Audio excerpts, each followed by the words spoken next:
Subscribe now and press the bell icon. Never miss an update.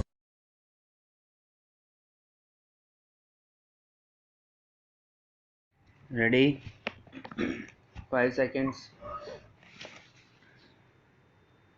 The conjoint reading of section 21 read with section 26 leaves no manner of doubt that the provisions of the Amendment Act 2015 shall not apply to such of the arbitral proceedings which has commenced in terms of the provisions of section 21 of the Principal Act unless the parties otherwise agree. The effect of section 21 read with section 26 of Amendment Act 2015 has been examined by this court in Aravali Power Company Private Limited versus ERA Infra Engineering Limited Supra, and taking note of section 26 of the Amendment Act 2015 laid down the broad principles as under. The principles which emerge from the decisions referred to above are: in cases governed by 1996 Act as it stood before the Amendment Act came into force, the fact that the named arbitrator is an employee of one of the parties is not ipso facto a ground to raise a presumption of bias or partiality or lack of independence on his part. There can, however, be a justifiable apprehension about the independence or impartiality of an employee arbitrator if such person was the controlling or dealing authority in regard to the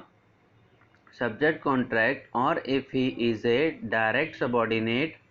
to the officer whose decision is the subject matter of the dispute, unless the cause of action for invoking jurisdiction under clauses A, B or C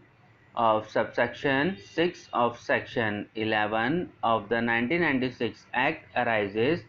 there is no question of the Chief Justice or his designate exercising power under subsection 6 of section 11. The Chief Justice or his designate, while exercising power under subsection 6 of section 11,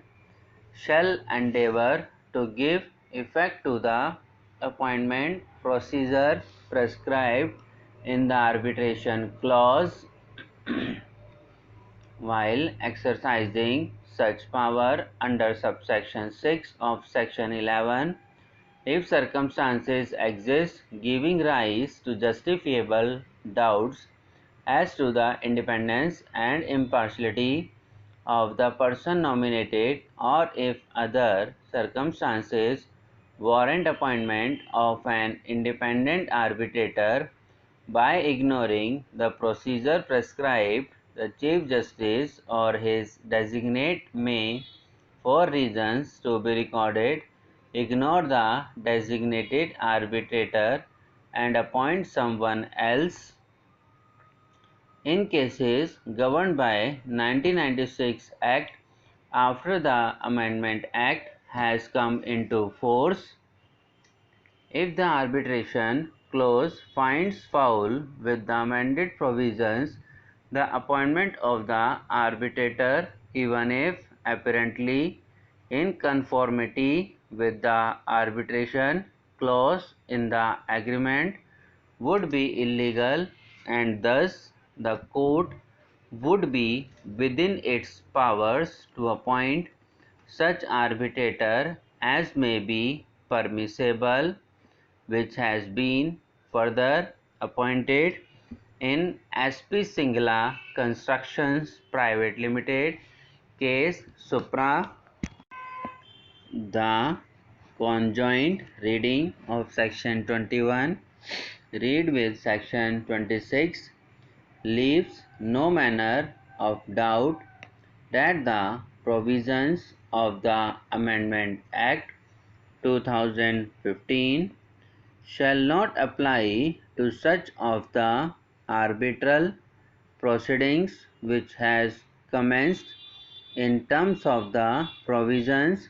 of section 21 of the Principal Act, unless the parties otherwise agree.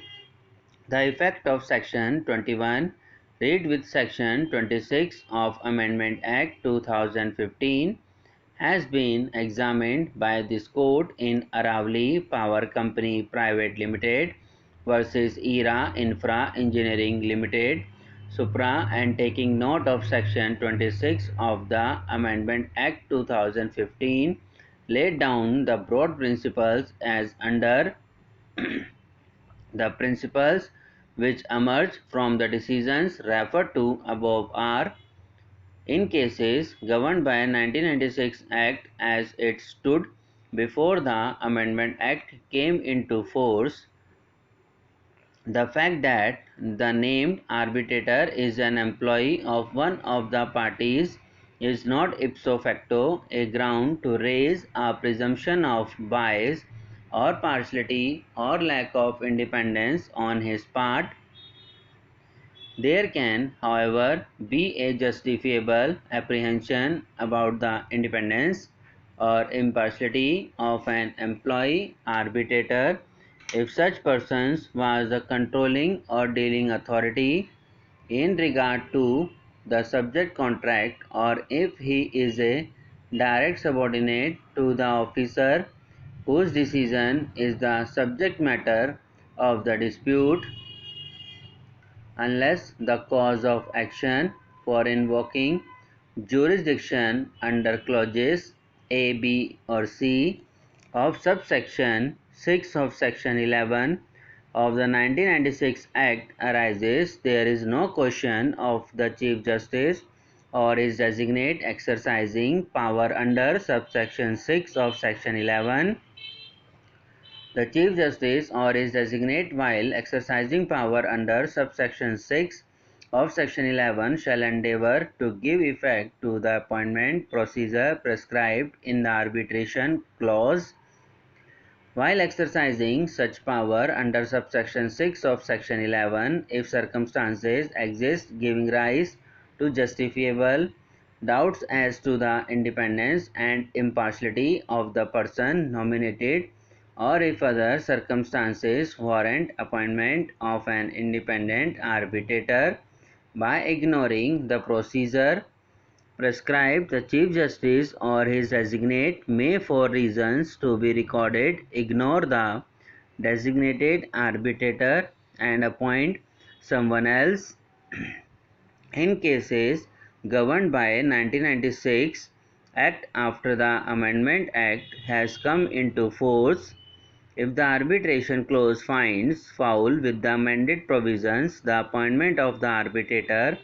even if apparently in conformity with the arbitration clause in the agreement, would be illegal, and thus the court would be within its powers to appoint such arbitrator